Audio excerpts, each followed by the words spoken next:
Thanks for joining. This is a presentation designed for the Better Business Bureau, and I'm Jason Kraus, the CEO of Prepare for VC. Excited to present to you about market research and analysis for startups.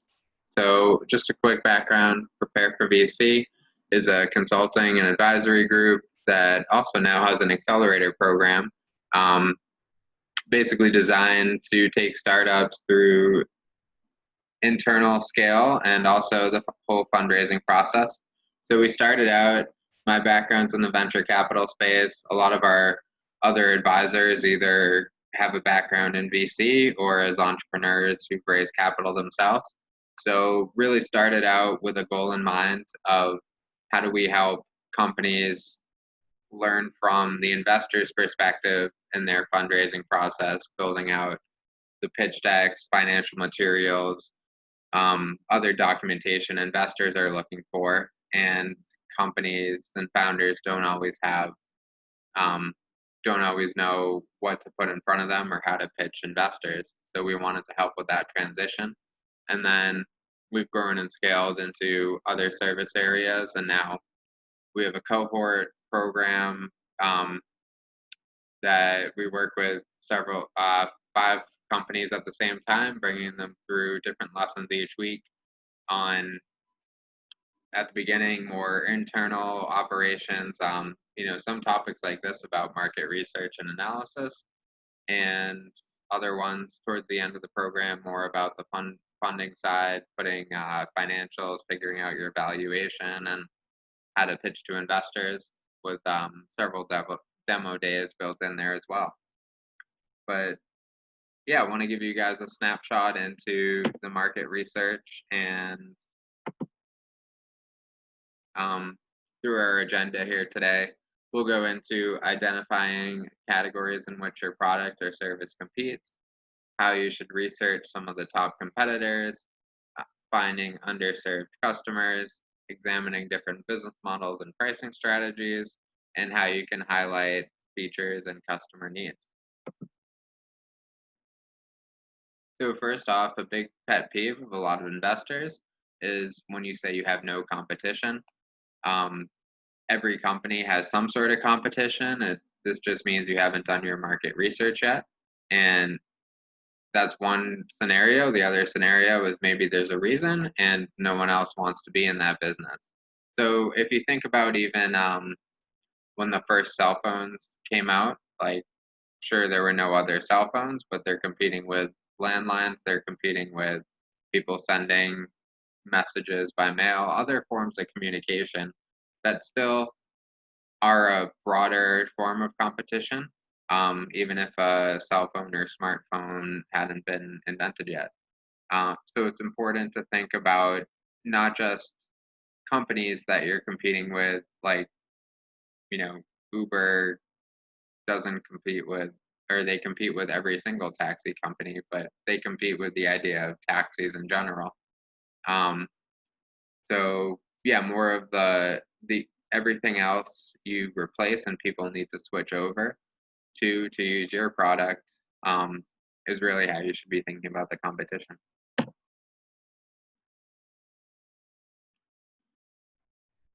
So these are the categories you might fall into in some of your market research here. And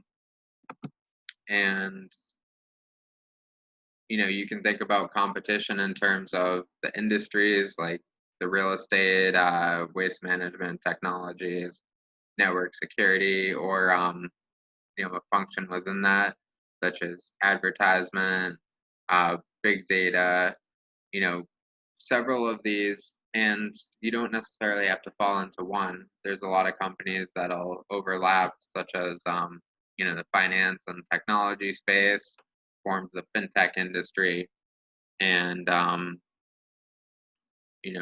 there's drones that are used for real estate and drones that are used for networks or for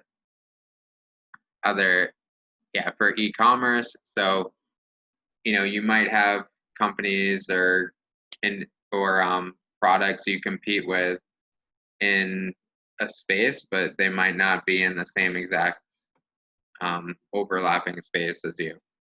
So it's still important to dig into every vertical that you do tap into and see which ones have a complete overlap and which ones just take care of a portion of your market.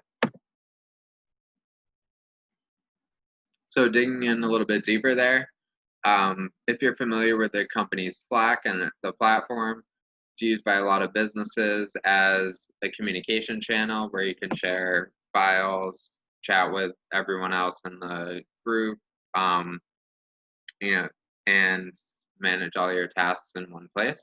Have different channels for each topic, and you can make some of them public to the whole group and some of them private between a few individuals. Basically, a way to do some of the market research and competitive analysis here is you put your company in the middle, and figure out each of the services, which other companies are you're competing with in those spaces. So Slack, for example, offers business and communication chat. So they'll be competing with WhatsApp and some of the other companies up here. Um, the real time collaboration is Skype and GoToMeeting and now Zoom as well. Several of the companies in here. The file sharing part, you're going to be looking towards more of Dropbox and Drive. Other tools where you can take that aspect of it. Managing tasks, a lot of or Trello is a pretty well-known one there. It's just a different format of basically, more of like boxes and tables you put everything into versus more of a chat format for Slack. So yeah, and they have some similar features along there as well, but and then communications, on the larger or broader scale, there's companies like Cisco and Microsoft that are offering some of these technologies as well. Now, Microsoft does own Skype and has their Teams platform too. That could be considered competitors in there as well. But basically, the idea behind this exercise is that many of these companies compete in one area of what Slack does, but they don't necessarily compete in every single service. So you can, you might have customers.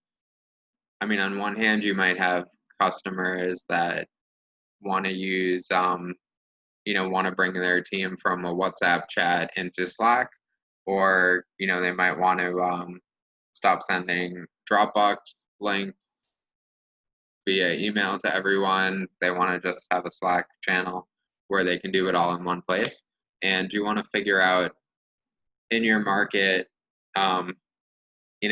across every category, what do you need to do to convince somebody to use your platform instead of other systems out there?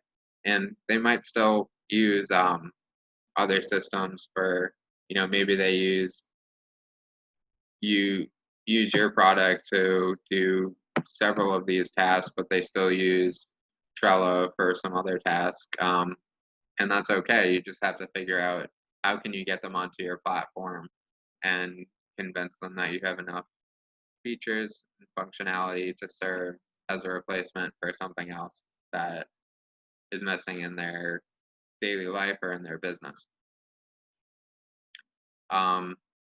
Yeah, so this is basically grouping competitors into buckets for functional analysis and category analysis. And then if you dig a little bit deeper in here, another way to organize the competitors is basically pick a few of them and then say, if your company was Slack, you would see where you can check all the boxes and which other companies check them off and which ones don't. So Yeah, so basically each of these other ones would have some of these functionalities, but not all of them, and you can showcase, in more of a chart format, which ones offer the same services and which ones don't that your company does, and use those as differentiators. So then you can have, um, take some time while you're watching this video, do a quick reflection. What Pause if you need to. What categories are you competing in, and who are the top players?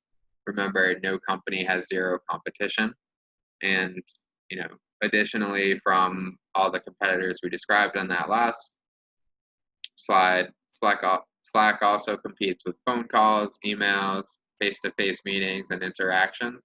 So create that broader picture and really dig into who else is in your market and how you can stand out from the competition. Again, if you need to pause and think about this for a little bit, feel free to do that. I'm going to keep going with the presentation here. So this is all great, but how do you figure out who these competitors are and the broader areas within the market that you should be following and researching and building out your business and taking it to the next level? First off, the simplest solution is Google. Um, See who comes up in the top keywords for any of your categories that you're focused on, and um, look into those companies, look into their websites, other reviews you find about them online, um, and see what they're doing well, what they're not doing well, and um, where the room for improvement lies. Crunchbase is another tool that's uh, really great for private market data. So startups in general, they have public companies in there as well. But basically, you can dig in and research um, which companies have raised angel to VC round within a particular sector. In some cases, they'll show like who's gone into them and how much they've raised on each round, and they also have some integrations with other tools to that can show like more information about the web traffic, other statistics, recent articles and news about these competitors, and give you a broader overview of the landscape. And then they also put companies into categories as well, like they'll have ones about the top fintech company is based out of California or recently exited businesses in the medical device space. So you can really get a broader overview there as well, and then dig into some of the companies you find interesting to figure out what you can, or yeah, again, where you can take your business. Owler is another platform as well that relies a lot more on user-generated information. So they'll have CEO reviews, other insights, especially from larger companies, where you can see sort of the strengths and weaknesses of each business there. Um, SEMrush is great for SEO comparisons, digging into who the leaders in specific categories are, and where you can see like how much even each category gets traffic, and how you should be positioning. It can even help you figure out how you should position the naming of your category. Do you want to be called, for example, with our company, do we want to be called consultants, advisors? What really gets the most traffic there, and how can you position your brand, to stand out for what people are looking for in your space. And then you can dig into some of the top competitors in there, and just based on web traffic and search. AngelList is Yes, similar to Crunchbase in that it, um, showcases some of the investment landscape, and startups, early stage funding of startups. It's also a big focus of theirs is on the job space. So you can see you can post, um, or the benefit as a job board for AngelList is you can really post jobs that aren't full salary. They can have some sort of, you can put an equity compensation package in there, like either as a full co-founder position or as, some split between a salary and an equity position. Um, and it's also a destination for a lot of people looking for startup jobs. So just in your company, it's also a good way on the job side. It's a good way to see where people are hiring, what sort of startup talent they're looking for, and or also what sort of people are coming to the platform and looking for startup jobs to see how you can grow and expand. Um, and then on the other side, you can still have that research into the investment landscape and what the focus seems to be and if there's any trends in the funding realm, that could apply to your business.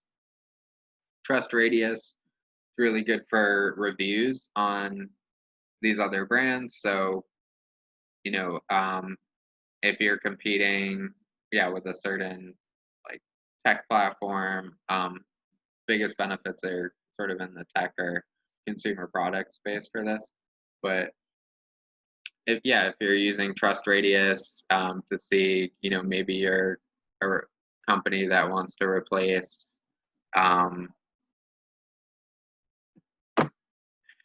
replace PowerPoint, and we're using I used a platform, Beautiful.ai, to create this. So maybe they look up reviews and ratings of Microsoft PowerPoint and see what people love about the product, and also all the negative reviews and where there's room for improvement that their tool can build out some functionality to help that whole audience that's missing there, that has problems within the space that this this other company can come in and solve.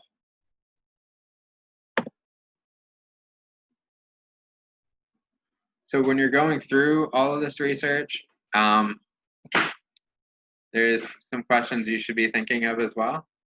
Hey, Rebel. And you want to know what pricing models are used by all of these companies. So to do that, dig into their websites, look at forums. Could even be sites like Reddit or other channels where people are talking about these specific businesses. You want to figure out which customers are underserved. So that was part of the review process I mentioned. Even just how these companies describe themselves. So, if you see tools that are, um, focused on, or like Slack, if they're focused on, workspace chat communication, but there's nobody that does it for, I don't, you know, or specifically for another vertical that you want to tap into, like construction work, or I mean, they could still use Slack, but something that's more, another area that's an underserved market that you just don't see any of these other tools and resources tapping into. That's a good place to start on finding which customers are underserved that you can help in your market.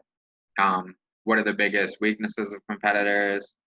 What areas are already dominated in the market? So, if you see basically everybody loving a certain product that you really don't see them switching over to, I mean, the choices are either don't tackle them head on as a competitor or create a different focus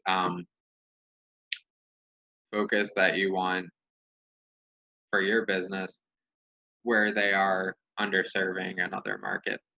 Um, and then are you facing several market leaders or many small players? So this can play a little bit into your fundraising strategy, um, and also your overall push to go to market strategy. So depending on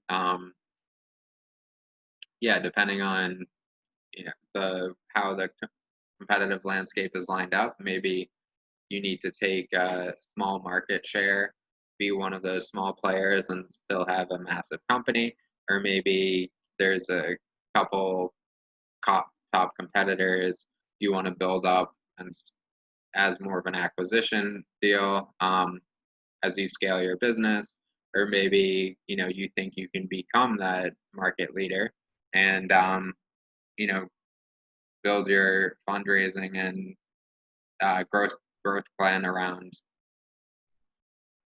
that avenue instead.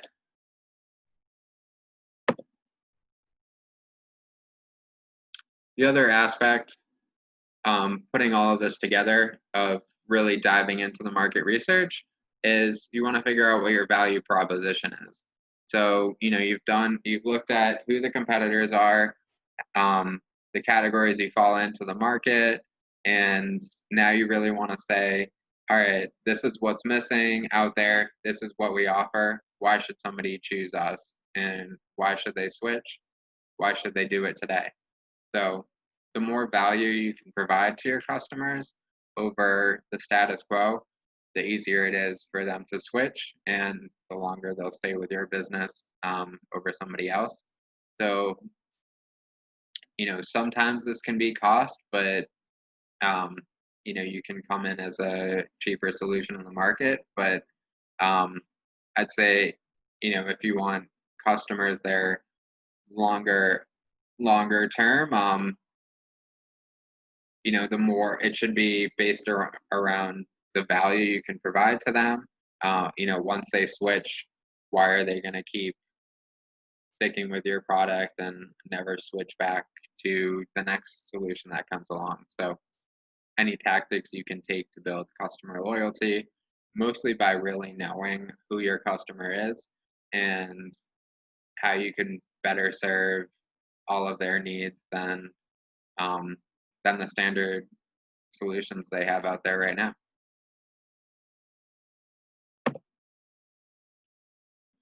So that was all for the presentation today.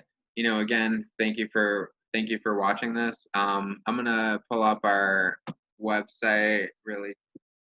Actually, it's open here. I'm gonna pull up our website here. We'd love to chat with any of you that have listened in at prepareforvc.com. Again, if you're ready to grow your startup, we have consulting services. We actually work with companies around the U.S. and now around the world as well. One of our startups is based in Dubai that's going through our accelerator program. So we're actually accepting a new cohort now. You guys can check us out on the F6S link on there and apply for our next cohort. Or learn about some of our direct, more one-on-one, or a few on all of our consulting packages. It's usually myself and a few of our other great consultants and teams that work directly with you, the founders and CEOs of the company, to create all of your fundraising materials, business strategy, and really get you geared up to then go out and pitch to investors. So thanks again for listening, and hope to hear from you soon.